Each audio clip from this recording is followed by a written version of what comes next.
अस्सलाम वालेकुम नाज़रीन, उम्मीद है आप खैरियत से होंगे। आज जिन तीन इश्यूज़ पर हम बात करेंगे उसमें एक तो इमरान खान और इस्टेब्लिशमेंट के दरमियान राब्ता, वो राब्ता कैसे हुआ और किसने कराया, और दूसरा कोई ये बातें भी आ रही हैं, ख्वाजा आसिफ कह रहे हैं कि पीटीआई वाले जो हैं वो डर के उन्होंने जलसा मुलतवी कर दिया क्योंकि उन्हें उनके लोग ही मौजूद नहीं थे। इसमें किस हद तक सदाकत है और अगर उनको डराया गया तो डराने वाला कौन था।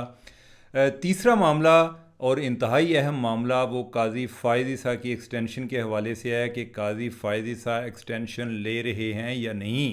हम आपको बताएंगे कि काजी फ़ाइज़ ईसा ने फ़ैसला कर लिया है तो क्या फ़ैसला किया है, तो इस पर बात होगी। तो बात का आगाज़ जो है वो राब्तों से है कि इस्टेब्लिशमेंट और इमरान खान के दरमियान राब्ता, वो राब्ता कैसे हुआ।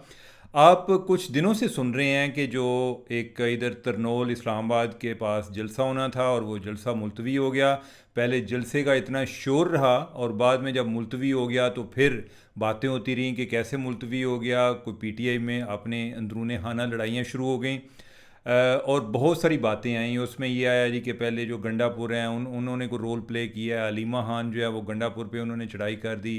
फिर आज़म सवाती के हवाले से बात है जी कि वो सुबह कैसे उधर पहुँचे। अब यह है कि मैं जो आपको बताऊंगा वो ये बताऊंगा कि गंडापुर का राब्ता कब और कैसे हुआ और ये राब्ता कराने वाले कौन लोग थे, और ये गंडापुर जो हैं ये किस तरफ खड़े हैं, ये इमरान खान के साथ खड़े हैं या इस्टेब्लिशमेंट के साथ खड़े हैं। तो क्या है इनका क्या किरदार क्या है, जितनी वो एक जो गरजते हैं क्या वो बरसते भी हैं या नहीं बरसते, तो इस पर हम बात करेंगे। तो नाजरीन, एक तो बात यह है कि जो अली अमीन गंडापुर हैं, उन्होंने पहले उनका रब्ता हुआ इमरान खान के साथ और रात के टाइम रब्ता हुआ। अब सवाल ये पैदा होता है जी कि रब्ता कराने वाला कौन था, इमरान खान को फ़ोन किसने दिया।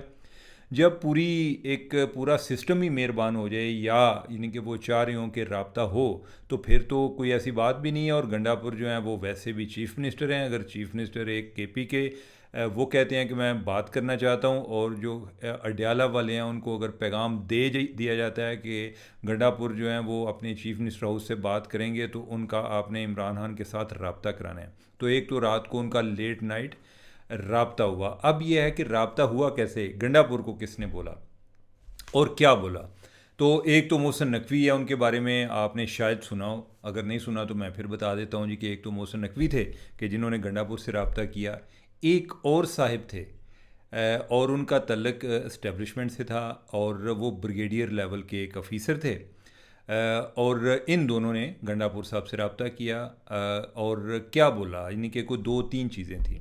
उनको एक तो बताया गया कि जो उस टाइम ये जो मामला है, जो मुबारक सानी केस जो था, जो अहमदिया कम्युनिटी के हवाले से और जिस पे अगले दिन हमने प्रोग्राम भी किया था, वो भी था। और इनको ये था जी कि कोई इधर को गड़बड़ ना हो जाए, तो और जो मौलवी हैं वो भी कहीं उधर ना पहुंच जाएं कोई जलसे में, और ये चीज़ें कोई चाट मसाला ना बन जाए, कोई एक नया जो है ना कोई एक नया मसला ना खड़ा हो जाए। तो एक तो उन्होंने ये उनको बताया जी कि अगर ये हुआ, कोई गड़बड़ हो गई, तो फिर आप खुद ज़िम्मेदार हैं। तो लिहाजा आप ये फ़ैसला आपने करना है कि कोई गड़बड़ की सूरत में आप किस साइड पे खड़े होंगे। दूसरा उनको बताया गया जी कि मैच भी है बांग्लादेश के साथ। तो बांग्लादेश वाले जो हैं वो तो पहले ही अभी अपने जो होम ग्राउंड पर भी देख रहे हैं कि किस तरह के मैच हुए हैं हसीना वाजिद के और स्टूडेंट्स के दरमियान। तो इधर की हमारी तैयारियां मुकम्मल हैं और मैच के दौरान अगर कोई इस तरह का कोई थिएटर लगा तो वो मुनासिब नहीं होगा। और जो तीसरा इशू था वो यानी वो सुप्रीम कोर्ट के हवाले से था और गड़बड़ जो है वो उसी रिलेटेड थी। सुप्रीम कोर्ट का जो मैंने बताया कि वो केस सुना जाना था। तो ये दो तीन इश्यूज थे, इनके बारे में तो उनको बताया गया। इन द मीन वाइल, अब इसमें जो ख्वाजा आसिफ ने बात की है मैं उसको भी कवर करने जा रहा हूँ। गंडापुर साहब जो हैं उन पर मैं बाद में आता हूँ। इन द मीन वाइल, ये तो इमरान खान को पैगाम पहुँचाया गया वाया गंडापुर। पहले मेरे हले इस बात को ही ख़त्म कर लें कि पैगाम जो है उसको पूरी तरह पहुँचा ही लें। एक तो इमरान खान को रात को पहुँचाया गया पैगाम और सुबह वो उसी स्क्रिप्ट का हिस्सा था कि जिसमें इनके दो लोग मिलने जाते हैं। एक हैं बैरिस्टर गौहर और दूसरे हैं आज़म सवाती। एक जो हैं वो कोई तकरीबन उधर 6:30 बजे पहुँचे और दूसरे को 7 सवा 7 बजे पहुँचे। और ये इंतहाई अनयूजुअल था कि किसी कैदी के साथ मुलाकात, ये स्पेशल अरेंजमेंट था। और उन्होंने फिर जाके उधर मुलाकात की। अब ये जो बात थी, अगर इसका जो रात को गंडापुर वाली बात है और इमरान खान ने पैगाम बाहर किस तरह भेजना था, ये बड़ा एक मुश्किल होता। तो लिहाजा इन्होंने कहा कि वो सुबह मिल के आए हैं और इमरान खान ने उनको पैगाम दिया है कि इस जलसे को मुलतवी किया जाए। तो इस तरह से ये सारा स्क्रिप्टेड प्ले था कि गंडापुर के ज़रिए पहले पैगाम पहुंच गया और आगे इमरान खान का जो पैगाम है वो इन लोगों के ज़रिए पहुंचा। एक तो ये हो गया। अब जो दूसरा मामला था, ये तो था कि इमरान खान को इस तरह कंटेन करना है, उनको ये पैगाम पहुँचाना है। दूसरा ये था कि जो लोग जलसे की तैयारियों के लिए आ रहे थे, जिन्होंने इधर पहुंचना था, उनको क्या पैगाम पहुँचाना है। तो उनको भी इस्टेब्लिशमेंट ने एक दूसरा पैगाम पहुँचाया और उन्होंने कहा कि थोड़ियाँ लत्तां तोड़ देंगे जो तुम अगे बढ़े थे। ठीक है, कि कोई जो second year third year leadership है, उनको ये पैगाम पहुँचाया जी कि आपको कोई फूलों के हार नहीं पहनाए जाएंगे कि अगर आप उधर आएंगे तो लिहाजा बेहतर है कि आप लोग घरों तक बैठें। ये जो अभी बातें हो रही हैं ना कि लोग आए नहीं थे, जी 9, सवा 9, 9:30 तक उधर लोग पहुँचे नहीं थे, तो वो इस तनाज़र में था कि जब सबको ये पैगाम इस तरह के पहुँचे हों तो वो निकलने के लिए तैयार नहीं थे। अब इसको जब मैं ये बात कर ली है तो इसको दोबारा से इमरान खान के कंटेक्स्ट में भी सोचें कि अगर इमरान खान कहते जी कि मैं नहीं मानता, होना है जलसा होगा, तो जो लोग आपके पहुंचने नहीं थे तो फिर जलसा तो फिर हर दो सूरतों में सुबकी थी। इमरान खान के पास भी कोई इस हवाले से ऑप्शन नहीं था, लेकिन ये इधर से पैगाम जो है ये इस्टेब्लिशमेंट की तरफ से जा रहा था। अब ये जो मैंने इस सारे तनाजुर को बयान किया है, इसमें ये इसलिए भी मैंने बयान किया है कि एक तासर ये मिलता है जी कि जैसे कोई बड़े मुज़ाकरात शुरू हो गए हैं। ये अभी तक कोई ऐसा सिग्नल नहीं है। ये मैं जाके फर्दर मैं आपसे अभी इस पे बात करूँगा। क्यों नहीं है सिग्नल कि ये जो लोग कन्वे कर रहे थे, पैगाम पहुँचा रहे थे, वो कर रहे थे गंडापुर साहब के ज़रिए। अब गंडापुर साहब जो है ना, उनके बारे में ये एक तासर है कि वो इस्टेब्लिशमेंट के भी बहुत ज़्यादा करीब है।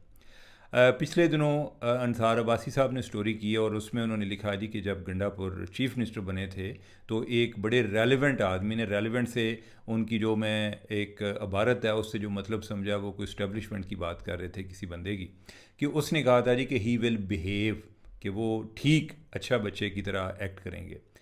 और इसके अलावा भी मैंने 2-3 लोगों से मैंने सुना, एक जो ISA में एक होता है इंटरनल विंग, ठीक है, और वो आमतौर पे बात होती है जी इनका IWC के साथ जो है ना रब्ता, यानी कि मुख्तलिफ बातें चलती हैं, ठीक है, और ये 2-3 मुख्तलिफ सोर्सेज से भी बात हुई।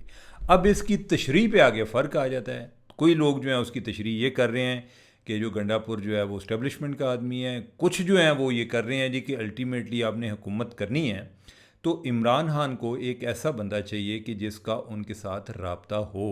अगर नहीं होगा तो गंडापुर जो है उन पर ऑलरेडी को केसेस भी बने हुए थे, तो उन्होंने वैसे ही दबोच लेंगे पहले दिन ही, नहीं कि उनको कहते जी कि भाई आप अंदर आ जाएं। तो लिहाजा कोई ना कोई, वो बेशक कि गंडापुर जो है वो कितनी धमकियां दे रहे हो जी कि मैं इधर फ़ौज की गाड़ी नहीं एंटर होने दूंगा, तो ये तो है कुछ जो है वो अपनी एक एक गैलरी की कंजम्पशन के लिए है, कुछ आपके लोगों की कंजम्पशन के लिए है, और कुछ जो है एक रियल वर्ल्ड है। मसलन ये है कि SIFC की मीटिंग है और उसमें अगर गंडापुर आ रहे हैं, या एपेक्स कमेटी की मीटिंग है उसमें गंडापुर आ रहे हैं, उधर जो है वो बहुत अच्छा बिहेव करते हैं। और बकौल अंसार अब्बासी साहब की कि यानी कि उधर वो सब के साथ कोऑपरेटिव होते हैं और प्राइम मिनिस्टर के साथ बड़ी वो प्लेजेंट्री एक्सचेंज करते हैं, और सो मच कि एक स्टेज पर वो आर्मी चीफ जो है उनसे भी रिक्वेस्ट करते हैं कि सर मेरा फ़लाँ काम है। मेरा से मतलब ये है कि वो KP की बात कर रहे होंगे कि भाई यानी कि एज अ चीफ मिनिस्टर मैं आया हूँ तो मेरा फ़लाँ काम है, तो आपने मेरे इस केस को सपोर्ट करना है, ठीक है। तो लिहाजा वो जो राब्ते थे वो पहले से मौजूद हैं। अब ये राब्ते क्या गुल खिलाते हैं, क्या इससे इमरान खान जो है वो डिच होंगे, या जो गंडापुर है वो उन दोनों के दरमियान कोई अहम यानी कि कोई पॉजिटिव इंगेजमेंट करा सकते हैं, ये अभी कबल अज़ वक्त है। ये मेरा अभी तक जो एनालिसिस है इमरान खान और इस्टेब्लिशमेंट के ताल्लुकात के हवाले से, वो वही कायम है, यानी कि जो मैं आपको पहले से बात कर चुका हूँ कि मौजूदा जो इस्टेब्लिशमेंट की क़यादत है, इनके साथ इमरान खान के मामलात मुझे ठीक होते नज़र नहीं आ रहे। और ये मुमकिन नहीं है कि जब आपने इतना एक साइड को डिच किया हो, आपने उनको दिन रात गालियाँ निकाली हों और वो इस पोजीशन में हो भी कि जिधर वो आपको जवाब दे सकें, तो वो आपके साथ कम से कम वो आपको अपना वर्किंग पार्टनर नहीं बना सकते, क्योंकि आपका एक ट्रस्ट लेवल जो है उसमें एतमाद की कमी है। बड़ी बात है, यानी कि कोई बड़ा एक एक्सट्रीम सिचुएशन हो तो वो यही हो सकती है कि अगर कोई पीटीआई से आए तो वो कहेंगे जी खान साहब आपके साथ हम दूर दूर ही हमारा प्यार मोहब्बत जो है ना वो ठीक है, अगर आपने आना है या यानी कि हम आप समझते हैं कि आपको कोई चांस मिलना चाहिए तो आप कोई अपनी सेकंड ईयर लीडरशिप ले आएँ। अगर आपने कोई प्राइम मिनिस्टर बनाना है तो कोई और होगा, पावर आपके पास नहीं आएगी। ये इसके लिए बहुत ज़्यादा ज़र्फ़ चाहिए, बहुत मैनेज करना पड़ता है, आपसे वो चीज़ें होती नहीं हैं।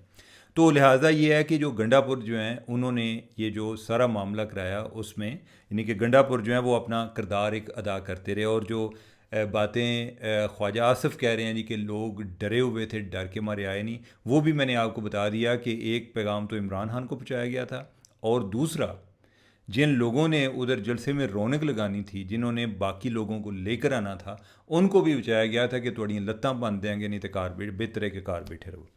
तो ये जनाब है और गंडापुर जो है उनके एक अपने जो रिलेशनशिप है, ये जो एक सरकारी हल्के हैं या उसमें ये एक बड़ी नोन चीज़ है, जानी जाती है कि गंडापुर के इस्टेब्लिशमेंट के साथ बहुत अच्छे ताल्लुकात हैं। यानी और वैसे एक इन द रियल वर्ल्ड, यानी कि एक हम दूर बैठ कर जो भी बातें करें इन द रियल वर्ल्ड, कि जब आपने किसी के साथ बिज़नेस करना है, ये बिज़नेस है ना, यानी कि गवर्नमेंट का भी एक बिज़नेस है, तो ये नहीं मुमकिन कि आप एक दिन एक दूसरे पे आप तोपें, इस तरह एक ताने रखें और साथ ये कहें नहीं कि हम एक दूसरे का काम भी होगा, ऐसा नहीं होता। फिर आपको वर्किंग रिलेशनशिप कायम रखनी पड़ती है। तो अगर कोई ऐसा बंदा लेट से कि कोई मुराद सईद या कोई हमाद जो कि गालियां दे रहा हो एक तरफ इमरान खान के मुखालफिन को, तो ऐसे बंदे इमरान खान के साथ तो लाइलिस्ट रह सकते हैं, वो कोई ऐसा उनको रोल नहीं दिया जा सकता कि जिसमें फ़रीक़े मुखालिफ जो है वो भी उन पर एतबार करे। तो आगे जनाब हम टॉपिक की तरफ बढ़ते हैं, और वो है काजी फ़ाइज़ ईसा जो है उनके हवाले से बात कर रहे हैं।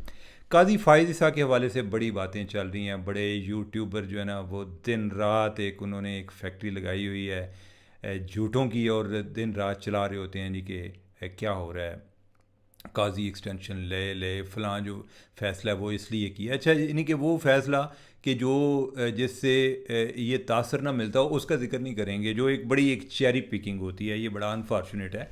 और जो अगर आपने रिपोर्टिंग करनी है उस हद तक तो ठीक है, यानी कि जो आप फैक्ट्स रिपोर्ट कर लें, जब आप एनालिसिस करते हैं तो आपको ज़रा थोड़ा सा एक ज़ेन जो है वो भी बड़ा करना पड़ता है, खुला करना पड़ता है, और एक दूसरे को शक का फ़ायदा भी देना पड़ता है कि उनकी फ़लाँ की बात का ये मतलब तो नहीं हो सकता या ये नहीं हो सकता। वो शक का फ़ायदा कोई ये नहीं कि आपने कोई एक बंदे को देना है, इवन अपने जो दुश्मन है उसके बारे में भी अगर आप चाहते हैं कि आपका एनालिसिस जो है, तज्ज़िया जो है वो को हकीकत के करीब हो, तो पहली शर्त तो यह है कि आपके पास इंफॉर्मेशन ज़्यादा से ज़्यादा हो।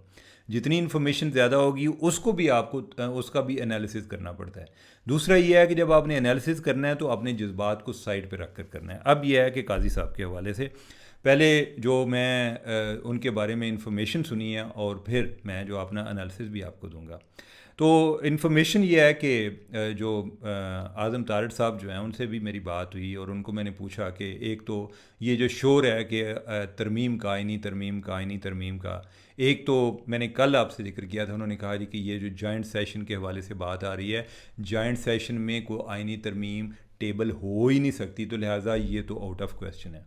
दूसरा उन्होंने ये बात की, उन्होंने कहा कि जो बाकी है कि वैसे क्या आइनी तरमीम आ रही है या नहीं जुडिशरी के हवाले से, उन्होंने कहा कि अभी फौरी तौर पे कोई ऐसी चीज़ मुझे नज़र नहीं आ रही। मुझे नज़र ना आने का एक मतलब ये भी है, यानी कि हो सकता है कि कोई ऐसी एफ़र्ट, ख्वाहिश या इस पर गुफ्तगू हुई हो। नज़र ना आने का मतलब ये भी हो सकता है जी कि अभी वो मुमकिनात में से नहीं है, और वो क्यों नहीं है मुमकिनात में, वो इसलिए भी नहीं हो सकती कि जो आपका जो मखसूस नशिस्तों वाला मामला है वो जब तक तय नहीं हो जाता, तो आप जो है आपको चाहिए 2/3 अक्सरियत चाहिए असम्बली से। और 2/3 अक्सरियत का मतलब ये नहीं है कि जो इस टाइम हाल में लोग बैठे हुए हैं उनमें से 2/3 आपको वोट दें, उसका मतलब यह है कि जो टोटल लोग बैठे हुए हैं उनमें से 2/3 आपको वोट दें। ये आइनी अमेंडमेंट तब हो सकती है। तो लिहाजा एक फौरी तौर पे ये मुमकिन नहीं है जब तक ये जो नशिस्तों वाला मामला है ये तय ना हो जाए। अब ये है कि उन्होंने कहा कि मुझे अभी कोई बिग टिकट लेजिस्लेशन नज़र नहीं आ रही, ठीक है, यानी कि बिग टिकट का मतलब ये इस तरह की जो आइनी तरमीम है। मैंने फिर किसी एक और बंदे से भी बात की जो कि मेरे ख्याल में इन चीज़ों के बारे में इल्म रखता था, तो उसने कहा जी कि इस हद तक बात दुरुस्त है कि अभी कोई है नहीं, लेकिन कोई होते पता नहीं चलता। अच्छा, उनकी बात भी अपनी जगह पे दुरुस्त है। पाकिस्तान में कोई कौन सा है इसमें बड़ी ट्रांसपेरेंसी है कि हमने कोई 2 साल पहले या 2 महीने पहले काम शुरू करना है, कोई अचानक ही दरमियान में से कोई मुसवदा निकाल लेता है जी कि जनाब इन इशलाओ और 2 दिन के अंदर अंदर ये जो है उधर असम्बली में पेश होना है। हम बात कर रहे हैं आज की, हम जो इन्फॉर्मेशन के लोग हैं हम ये बता सकते हैं कि अभी क्या हो रहा है। ठीक है, अब जो है यानी कि आइनी तरमीम के हवाले से बात क्या हो रही है, अमंग अदर थिंग्स कि जो हम बातें करते हैं जी कि वो जजेस को ट्रांसफ़र कर लिया जाएगा, यानी कि वो तरमीम भी कर रहे हैं कि अगर हाई कोर्ट का कोई जज है जी बाबर सतार है, इनको हो सकता है कि कहीं बन्नू भेज दें, और जो मोहसिन अख्तर कियानी है उनको हो सकता है कि कहीं कोई जो गवादर भेज दें। मतलब ये है कि आइन में कोई थोड़ी सी 1-2 वर्ड निकालने की ज़रूरत है, उसके बाद हाई कोर्ट के जज को कहीं भी भेजा सकता है। तो एक तो ये बात चल रही थी। दूसरा जो चल रहा था वो ये था जी कि एक्सटेंशन वाला मामला। अब ये है कि मैं पहले भी आपसे गुजारिश की कि एक्सटेंशन अगर हो तो वो इसी तरह से होगी कि जो यानी कि उसमें फिर सबको, अगर काजी साहब को 2 साल या 3 साल मिलते हैं तो मंसूर अली शाह और बाकी जो लाट है उन सब को भी मिलेंगे, वो काजी साहब को अलग से नहीं मिलेंगे। ये मेरी अंडरस्टैंडिंग है। लेकिन काजी साहब ने इसके बारे में क्या राय दी है, और बकौल आदम तारड़ के जो काजी साहब हैं उन्होंने कहा कि भाई मैं एक्सटेंशन में इंटरेस्टेड नहीं हूँ, तो लिहाजा आप ये चीज़ें मेरे बारे में ना सोचें। अगर सोचनी है तो मेरे से बाद वालों में सोचें। अगर उन्होंने आपने कोई मुद्दत मुलाजमत में तोसी करनी है, मैं इसमें इंटरेस्टेड नहीं हूँ। अब यह है कि ये तो काजी साहब ने बयान दे दिया। अब यह है कि मैं जब तज्ज़िये पर आता हूँ, और मैं यानी कि काजी साहब का बड़ा रिगार्ड भी करता हूँ, लेकिन मैं जब तज्ज़िये पर आता हूँ ना, तो मैं जो इंसानी जज्बात हैं मैं उनको भी बड़ा ज़हन में रखता हूँ। अक्सर ये बात आती है जी कि कोई बंदा भी रिटायर होते हुए इस तरह जी कि इनको जैसे को मौत वाक़ई हो जाती है। और अच्छा, मैं फिर इस चीज़ को सोचता हूँ कि क्यों ऐसा फीलिंग आता है। नहीं, वो फीलिंग जो है, जो खौफ होता है, वो इररेलेवेंट होने का होता है। मसलन अगर आज काजी साहब की बात ली जाए तो काजी साहब चीफ जस्टिस हैं, और जनाब हो सकता है कि गवर्नमेंट उनके साथ नाल साह ले रही हो, वे सांस के साथ सांस ले रही हो। इसी तरह यानी कि जब कोई बंदा आउट होता है तो ऐसे होता है कि जैसे वो कोई पैदा ही नहीं हुआ था, ऐसे जैसे फौत हो गया। लोग गालियाँ भी दे रहे होते हैं, आगे से जवाब ही नहीं आता। साकमसार का हाल देख लें, या आप आर्मी साइड पे देख लें कि जो लोग अपने अपने टाइम पे बड़े टाइटन से, यानी कि अभी आप लोग उनके बारे में या मैं गुफ्तगू करते हुए हम सोचते नहीं है। एक टाइम पे जनरल फैज़ जो है, यानी कि उसके बारे में गुफ्तगू करते हुए लोग जो हैं उनको कई गिलाफ़ों में बयान करने की कोशिश करते थे, हिजाब में बयान करते थे। अभी को परवाह ही नहीं है, और उधर से कोई जवाब ही नहीं आता। ऐसा है जैसे जनरल फैज़ इस दुनिया में नहीं है, या जो जनरल बाजवा हैं या दूसरे हैं। तो रिटायरमेंट के बाद आपको अचानक ये एक बहुत बड़ा शॉक पहुंचता है। ठीक है, और ये हर एक पर होता है। ये ऐसे ही आप समझें कि जैसे कि हम सारे कहते हैं ना जी कि मौत होनी है, लेकिन हर बंदा मौत से डर रहा होता है। इसी तरह जो रिटायरमेंट से हर बंदे को डर रहा होता है, उसको अपनी एक इररेलेवेंट होने का एक एहसास जो है वो खाया जाता है। अनलेस कि किसी को ये हो कि मैं रिटायर होने के बाद इससे भी किसी बड़े ओहदे पे जाना है, तो वो फिर ये सोचता है जी कि मनु परसों की मनु कल जड़ा है ना, या आज ही रिटायर करो। ठीक है, अब ये है कि मैं फिर एक ना और बंदे से भी बात की कि जो है, जो इस तरह से मैंने बात सुनी है कि काजी साहब ने ना कर दी है। अच्छा, उसने कहा जी कि ना तो उन्होंने कर दिया, लेकिन क्या काजी साहब को इस मौके पे हाँ करनी चाहिए? भई आपने अभी तक अमेंडमेंट की नहीं है, और काजी साहब को आप पहले ही पूछें कि जनाब काजी साहब आपको हम एक्सटेंशन दे रहे हैं, और फिर आप काजी साहब को पता चले कि यार ये तो मुझे साथ साथ इस्तेमाल कर रहे हैं एक्सटेंशन के लालच में कि काजी साहब एक्सटेंशन तो हो रही है, साड़ा फलां केस था तो ये कर दें। ठीक है, तो काजी साहब के पार्ट पर भी एक वाइज डिसीजन होगा, वो ये है कि he will not give his own mind, कि अनलेस के ही रियलाइजेज कि गवर्नमेंट इज़ रियली इंटरेस्टेड, या उन्होंने वाकई कोई तरमीम कर ली है, और उसके बाद वो सोचेंगे। अभी क्यों सोचेंगे? तो अभी तो उनका यही पॉइंट आएगा। ठीक है, तो उस लिहाज से मैं जो यानी कि काजी साहब ने जो बात की है, उनका क्या कहते हैं कि उनकी बात क्या कहते हैं, यानी कि उसको हम बहुत ज़्यादा एहतराम करते हैं। यानी कि हो सकता है कि वो एक वाकई जेनवनली इस चीज़ पर बिलीव करते हो जो उन्होंने बात की है। लेकिन ये वो मौका है कि जो अभी तक तरमीम नहीं हुई। जब तरमीम होती है, इधर उधर से लोग जो हैं वो बड़े समझाने वाले भी होते हैं कि जनाब काजी साहब छड्डो पर, लोग गालां कढ़दे रहिंदे ने, जेह्ड़े तुहाडे पिछे पे ने, ए तुहाडे मुखालफीन ने, हासद लोग हैं, आप जो है यानी कि आप इंजॉय करें 3 साल और। तो उस टाइम हो सकता है कि उनका डिफरेंट माइंड हो, लेकिन आज के दिन तक उन्होंने जो गवर्नमेंट को बताया, उन्होंने यही बताया, उन्होंने कहा जी कि मैं एक्सटेंशन में इंटरेस्टेड नहीं हूँ। आपने जो भी तरह मीम करनी है आप बाकी लोगों के लिए करें, मेरे लिए, और यानी कि आपको ढके छुपे भी करने की ज़रूरत नहीं है, आप खुल कर करें, लेकिन यह है कि मैं I am not interested in getting extension. बाकी तरमीम का मैंने आपको पहले बता दिया कि तरमीम जो है ना वो भी अभी तक की हवा में तहलील हुई नज़र आ रही है, यानी कि अभी तक एग्जिस्ट ही नहीं बल्कि करती, यानी कि उसके बारे में भी अभी कोई यकीन से बात नहीं की जा सकती कि आती है तो कब आती है। तो नाजरीन, बात लंबी हो गई है, मुझे दें इजाज़त, अल्लाह हाफिज़।